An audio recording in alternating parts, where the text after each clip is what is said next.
ओम श्री गुरुदेवाय नमः।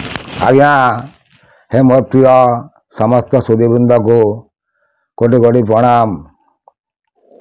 आम सब आलोचना करुले आज गोटे आज्ञा सुंदर विषय वस्तु देखा जार शेष पर्यंत यदि आपण मैंने शुणती आपण जीवन धारा बहुत बदल गोटे हूँ कौन कथा आज्ञा जे आमर वेदांत जहाँ अच्छी धर्म अर्थ काम मोक्ष ये चारि वर्ग चारिटा वर्गर फल प्राप्ति गोटे मनुष्य केमिति पाइब मनुष्य जीवन लक्ष्य कौन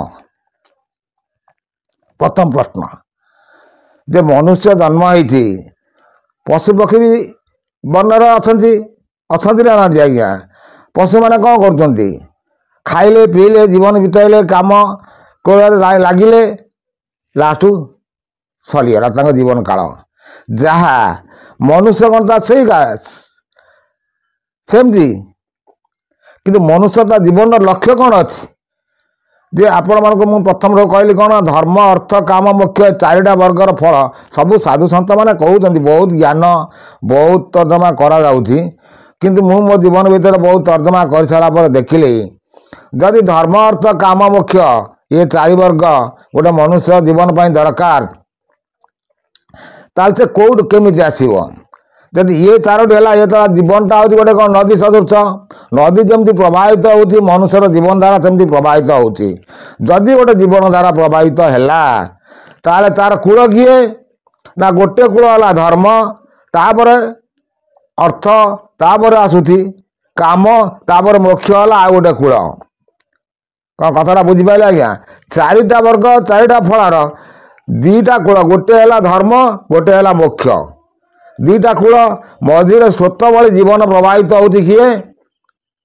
ना आज्ञा अर्थ आउ काम ये देवटी है स्रोत जीवन स्रोत होती अर्थ आउ काम ताले ये जदि स्रोत है ये कौन कले मनुष्य तार मोक्ष प्राप्ति हम कि तार सद्गति रही सद्बुद्धि रु सब फल प्राप्ति से पाइपर केमी पाइब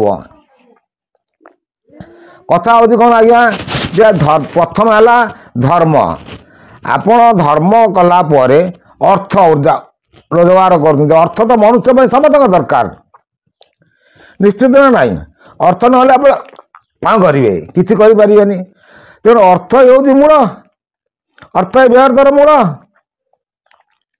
तेणु जो मनुष्य समाज आज जो मंदिर जाऊँगी देव पूजा करुँच मूर्ति पूजा कर जहाँ भी पूजा करूँ किंतु परम ब्रह्म देवता जड़े ईश्वर हूँ जड़े सी कौच तुम जिते मूर्ति पूजा कर जिते जहाँ पूजा कर सबूर आराध्य मो पाखे आसी पहुँचब कथा आज्ञा आप चिंता कर देखु जे मु आपण मानू कहली धर्म अर्थ काम मोक्ष आप धर्म कले मंदिर जाऊँ कहीं लोक किसी गोटे अभीष्ट पूरण पर से जाऊँ मंदिर फल सदृश किए निजर संतान संतति जाऊँगी किए जाऊँगी प्रभु मत गोटे चाकरी कर दियो किए जाऊँगी प्रभु मोर गोटे भल व्यवसाय हो जाऊँ ना ना ठाकुर कहते ना ना ठीक अच्छे ठाकुर तो शुणिले तुम धर्म कल तुम अर्थ रोजगार कर रास्ता से क्लीयर करदे क्या चाकरी देले क्या व्यवसाय संस्था देले क्या पुओ संस्था दरकार देले सब देले से आपंकर अर्थ आसीगला अर्थ रोजगार करने को आसीगले अर्थ गोटे कौन आसला तापर आसला काम आगे आसला धर्म तापर आसला अर्थ तापर आस काम कामनाटा कौन काम कौन जो कामटा हूँ कामना मनर जो कामनाटा रहा आ गोटे से काम नहीं ये आज्ञा जो कामना जो शक्ति रहा आपणकर जो कामाशक्त जीवनटा बीतवा गले आप संसार तैयारी कले आप चाकरी बाकरी कले संसार तैयारी कले संसार कलापर कामना बासना सब रहा सी जो कामना शक्ति रहा सी एपटे जदि कूल लंघुची सेपटे जदि धर्म अर्थ जोटा आप गोटे चाकरी कले आप चाकरी कर आप अर्थ रोजगार आप दरमा पाँच जेको जी प्राइवेट कंपानी जाऊ जी गवर्नमेंट सर्विस जाऊ किए कंपानी जाऊ जो भी थाऊ सी जी दरमा पाइला भल विषय ଆପଣ ଯଦି ଚିନ୍ତାଧାରା କରି ଶୁଣିବେ ଶେଷ ପର୍ଯ୍ୟନ୍ତ ମନ ଧ୍ୟାନ ଦେଇ ଶୁଣିବେ ଜୀବନର ଧାରା ବହୁତ ବଦଳିଯିବ। କ'ଣ ଆଜ୍ଞା ନା ଆପଣ ଧର୍ମ କରି ଗୋଟେ ଚାକିରି ପାଇଲେ, ଧର୍ମ ଅର୍ଥ ଅର୍ଥ ଅର୍ଥ ଆପଣ ଯଦି ରୋଜଗାର କଲେ ସିଏ ରୋଜଗାରର ସଂସ୍ଥା। ଯଦି ଆପଣ କୂଳ ଲଙ୍ଘନ୍ତି, କାରଣ ମୁଁ ଆପଣଙ୍କୁ କ'ଣ କହୁଛି ନା ଜୀବନ ଯେଉଁ ପ୍ରବାହିତ ହେଉଛି, ଜୀବନ ଧାରା ଯେଉଁ ପ୍ରବାହିତ ହେଉଛି, ଯେଉଁ ନଦୀ ସଦୃଶ ଜୀବନ ଫଟକା ଗୋଟେ ପାଣି ଫଟକା ଭଳି ସେ ଯାଉଛି ଯାଉଛି ପାଣି ଫଟକା ଯାଉଥିବ ଯାଉଥିବ କେଉଁଠି ଫୁଟିଯିବ, କାରଣ ଆପଣ ତାକୁ ଜାଣିପାରିବେ? ଆପଣ ଚାଲିଗଲେ। ଭୁଲ କହିଲେ କି ଆଜ୍ଞା? ଏଗୁଡ଼ା ଠିକ୍ ଜୀବନର ଧାରା। ସେ ଜୀବନ ଧାରା ଭିତରେ ଯଦି ପାଣି ଫଟକା ଇଏ ହେଲା ତାହେଲେ ଜୀବନର ଚିନ୍ତାଧାରାରେ କୂଳ ହେଲା ଗୋଟେ ଧର୍ମ, ଗୋଟିଏ କୂଳ ଧର୍ମ। ସେପଟେ ତା ପାଖକୁ ଯାଉଛି କିଏ ନା ଅର୍ଥ। ଯଦି ଆପଣ ଅର୍ଥ ରୋଜଗାର କଲେ, ଆପଣ ଯାହା ଦରମା ପାଇଲେ କି ଭଲ ମନ୍ଦ ଯେତିକି ଆପଣଙ୍କର ପ୍ରାପ୍ୟ ପାଇଲେ, ସେ ପ୍ରାପ୍ୟ ଆପଣଙ୍କର ହେଲା ଅର୍ଥ, ସେ ଆପଣଙ୍କର ପ୍ରଭାବିତ ହୋଇ ଚାଲିଲା। ଯଦି ଆପଣ ତା କୂଳ ଲଙ୍ଘିଲେ, କୂଳ ଲଙ୍ଘିଲେ ଅର୍ଥ କ'ଣ? ଯେ ଆପଣ ଗୋଟେ ପାପ ହିସାବରେ ପଇସା ରୋଜଗାର କଲେ। କେହି ଆଜିକାଲି ଦେଖୁଥିବେ ଆପଣମାନେ IAS ଅଫିସର ହୁଅନ୍ତୁ, OS ଅଫିସର ହୁଅନ୍ତୁ, ବଡ଼ ବଡ଼ ଅଧିକାରୀମାନେ ହୁଅନ୍ତୁ, କଳା ଧନ ରୋଜଗାର କରୁଛନ୍ତି। କିନ୍ତୁ ତୁମେ ତ କୋଟି କୋଟି ଟଙ୍କା ଲକ୍ଷ ଲକ୍ଷ ଟଙ୍କା ଦରମା ନେଲ, ସରକାର ତୁମକୁ ଦରମା ଦେଲା, ପୁଣି ତୁମେ ଉପରି କାହିଁ ଚିନ୍ତା କରୁଛ? ଟେବୁଲ ତଳେ ହାତ ଗଜା ପଇସା କାହିଁ ନେଉଛ? ତେଣୁ ସେଇଟା ତୁମର ହେଲା ପାପ ଅର୍ଥ। ସେଇଠି ତୁମର କୂଳ ଲଙ୍ଘିଲା। କେଉଁ କୂଳ ଲଙ୍ଘିଲା? ଧର୍ମର ଯେଉଁ କୂଳଟାକୁ ସେ ଲଙ୍ଘିଗଲା। ଧର୍ମ କୂଳ ଯେତେବେଳେ ଲଙ୍ଘିଲା, ଯେତେବେଳେ ନଈ ଯେତେବେଳେ ବଢ଼ିକି କୂଳ ଲଙ୍ଘେ କ'ଣ ହୁଏ ନା ବଢ଼ି ପାଣି ମାଡ଼େ। ବଢ଼ି ପାଣି ହେଲେ କ୍ଷତିଗ୍ରସ୍ତ ହୁଏ। ଯେଉଁଭଳି ସେ ଧର୍ମ ଯେଉଁ ଆପଣ ଯେଉଁ ରୋଜଗାର କରୁଛନ୍ତି ସଂସ୍ଥା ଧର୍ମ ଅର୍ଥ, ସେ ଅର୍ଥରେ ଆପଣ ସେଠି କୂଳ ଲଙ୍ଘିଲା ମାନେ ଆପଣଙ୍କୁ ବିପଦ ଆସିଗଲା। କଥାଟା ଚିନ୍ତା କରି ଦେଖନ୍ତୁ। ପୁଣି ଏପଟକୁ ଆସିଲେ କାମନା, କାମ ଶକ୍ତି। କାମ ଶକ୍ତି ଆପଣ ସଂସାର କଲେ, ନିଜ ସ୍ତ୍ରୀ ସହିତ ମିଶାମିଶି କଲେ କି ସନ୍ତାନ ସନ୍ତତି କଲେ, ଯାହା ଭଲ ମନ୍ଦ କଲେ, ଯଦି ତାକୁ ଆପଣଙ୍କର ଲିମିଟ୍ ଭିତରେ ରଖିଲେ ତାହେଲେ ଆପଣ ସେଠି କୂଳ ଲଙ୍ଘିଲେ ନାହିଁ, କୂଳ ଧାରା ପ୍ରବାହିତ ହିସାବରେ ସଠିକ୍ ପ୍ରବାହିତ ହେଲେ। ଦେଖନ୍ତୁ ଜୀବନ ଦୈର୍ଘ୍ୟ ଭିତରେ ଆକୁ ମୁଁ ବହୁତ ଅନୁଚିନ୍ତନ କଲା ପରେ ଆଜି ଭିଡ଼ିଓଟି କରିବା ପାଇଁ ଚିନ୍ତାଧାରା କଲି। ଆପଣ ସେଇଠୁ ଯେତେବେଳେ କୂଳ ଲଙ୍ଘିଲେ, ଏପଟରେ କାମନାରେ କୂଳ ଲଙ୍ଘିଲେ ମାନେ ପଳସି ହରଣ କରିବା, ଯେକୌଣସି ଅବାଟରେ ଯାଇକି ରମଣ କରିବା, ଏସବୁ ଯେଉଁ ରାସ୍ତା ଯେତେବେଳେ ଆପଣ ଆସିଲେ କୂଳ ଲଙ୍ଘନ କଲେ। ସେ କୂଳ ଲଙ୍ଘିଲା ପରେ ସେ କୂଳ ସେଠି ବଢ଼ି ଆସିଲା, ସେ ବଢ଼ି ଆସିଲା ଆପଣଙ୍କୁ ସେ କ୍ଷତିଗ୍ରସ୍ତ କଲା। ତେଣୁ ଏ ଦୁଇ ଧାରାର ଚିନ୍ତାଧାରାକୁ ଯଦି ଆପଣ ନିଜର ଆୟତ ଭିତରେ ରଖିପାରନ୍ତି ତାହେଲେ ଆପଣଙ୍କ ଜୀବନଧାରା ସଠିକ୍ ହିସାବରେ ଗତାଗତ କରି ଚାଲୁଥିବ। ଯେପରି ନଦୀ କୂଳ ନ ଲଙ୍ଘିଲେ ସେ ସମଗ୍ର ଜଳ ନେଇକି କେଉଁଠି ପ୍ରବାହିତ ହେବ, କେଉଁଠି ସମୁଦ୍ରରେ ମିଶିବ। ଯେପରି ଆପଣଙ୍କ ଜୀବନଧାରା ଯେ ବ୍ରହ୍ମ କହୁଛି ମୁଁ ବ୍ରହ୍ମ ସଦୃଶ, ତୁମେ ଯାହା ବି କର ସବୁ ମୋ ପାଖକୁ ଆସିବ, ମୁଁ ଶୂନ୍ୟମୟ ପୁରୁଷ ମୋରି ପାଖକୁ ନିଶ୍ଚିତ ଫେରିବ।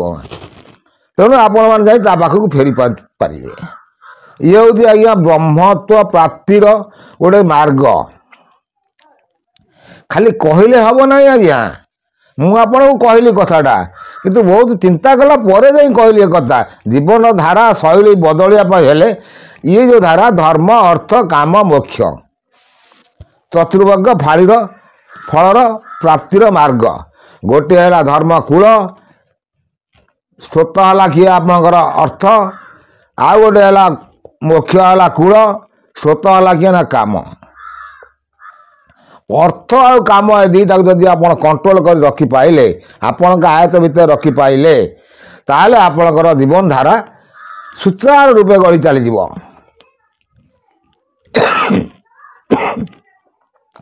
ଯେପରି ନଦୀ ତାର ସମସ୍ତ ଜଳ ଯେତେ ଅଳିଆ ଆବର୍ଜନା ତା ଭିତରେ ପଡ଼ିଥାଉ ସେ ଯାଇକି ସେ ସମୁଦ୍ର ଗର୍ଭରେ ଲୀନ ହେଇଯାଉ, କିନ୍ତୁ ଯେତେବେଳେ ସେ କୂଳ ଲଙ୍ଘୁଛି ତା ଗର୍ଭରେ ଥିବା ଯେତେ ଅଳିଆ ସେ ବାହାର ପକାଇଦେଲା। ପକାଇଲା ନା ନାହିଁ ଆଜ୍ଞା? ସେ କୂଳ ଉପରେ ପଡ଼ୁଛି ନା ନାହିଁ? ସେ କ'ଣ ଆଉ ସମୁଦ୍ର ପାଖକୁ ଯାଇପାରୁଛି କି? ସେପଟେ କୂଳ ଲଙ୍ଘିଲେ ସେଇଆ, ସେପଟେ କୂଳ ଲଙ୍ଘିଲେ ସେଇଆ। ତେଣୁ ଇଏ କୂଳ ନ ଲଙ୍ଘିବା ପାଇଁ ରାସ୍ତା ତା ଯଦି ଆପଣ ମାନିକି ଚଳନ୍ତି, ଗୋଟେ ହେଉଛି ଧର୍ମର ଅର୍ଥ ମୁଁ ଆପଣମାନଙ୍କୁ କହିଲି କୌଣସି ବିଷୟ ଚିନ୍ତା କରି ଦେଖନ୍ତୁ ପାପ ଅର୍ଥରେ ଯେକୌଣସି ଅର୍ଥ ଆପଣ ଅର୍ଜନ କରିବେ ସିଏ ଆପଣଙ୍କୁ କେବେ ପ୍ରାପ୍ୟ ହେବ ନାହିଁ, ଏଇଟା ହେଉଛି ନିଶ୍ଚିତ। ଆଉ କାମନାର ଶକ୍ତି ଯଦି ଆପଣଙ୍କ ସଂସାର ଭିତରେ ନ ରହି ଯଦି ବାହାର ସଂସାରକୁ ନଷ୍ଟ କରିବା ପାଇଁ ଚିନ୍ତା କଲେ ସେଠି ଆପଣ କୂଳ ଲଙ୍ଘିଲେ, ସେଠି ଆପଣଙ୍କୁ ବିପଦ ଆସିବ, ନିଶ୍ଚିତ ଆସିବ। ଆଉ ଆପଣମାନେ ବି ସମାଜରେ ଆଜିକାଲି ଦେଖିପାରୁଥିବେ ମହାପୁରୁଷମାନେ ବହୁତ ଲେଖି ଯାଇଛନ୍ତି। ଏଇ ଯେଉଁ ମାଳିକା ବିତାର ନେଇ କଥା ସବୁ ଚାଲିଛି, କଳ୍କି ଠାକୁର ନେଇ ବହୁତ ଆଲୋଚନା ଚାଲିଛି, ତା ପାଇଁ ମୋର ଏଇ ଚ୍ୟାନେଲ୍ କରିବାର ଲକ୍ଷ୍ୟ। ଆଉ ସେ ମହାପୁରୁଷଙ୍କ ବିଷୟରେ ଆମେ ପୁଣି ନେକ୍ସଟ ଅଧ୍ୟାୟକୁ ଆଲୋଚନା କରିବା। ମହାପୁରୁଷଙ୍କ ଲେଖନୀ କ'ଣ ସବୁ ସେ ଲେଖିଛନ୍ତି। ଯେ ଅଚ୍ୟୁତାନନ୍ଦ ଦାସ ସେ ଗାର କାଟିକି ଯନ୍ତ୍ର କରୁଥିଲେ, ଇଏ ସବୁ ସେ ଢଗ ଢମାଳି ଆଜ୍ଞା ମୋ ଦେଇ ସେ କଥା ହେଇପାରିବନି।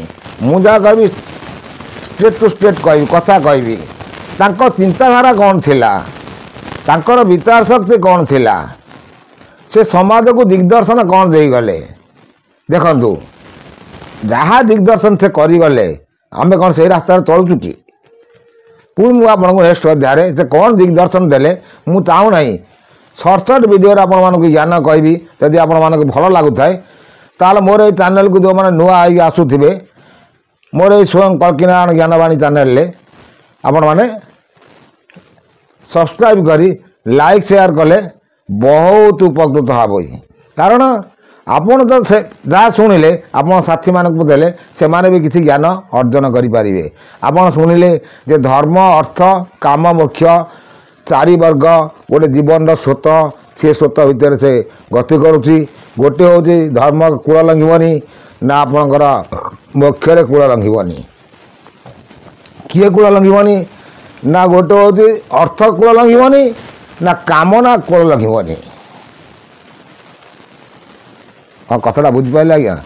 ତେଣୁ ଏସବୁ ଯଦି ଭଲ ଲାଗୁଥିବ ତାହେଲେ ମୋର ଏଇ ଚ୍ୟାନେଲ୍ ମାଧ୍ୟମକୁ ଆଇଲେ ବହୁତ ଉପକାର ଲାଗିବ। ଏତିକି ରହୁଛି ଆଜ୍ଞା, କୋଟି କୋଟି ନମସ୍କାର।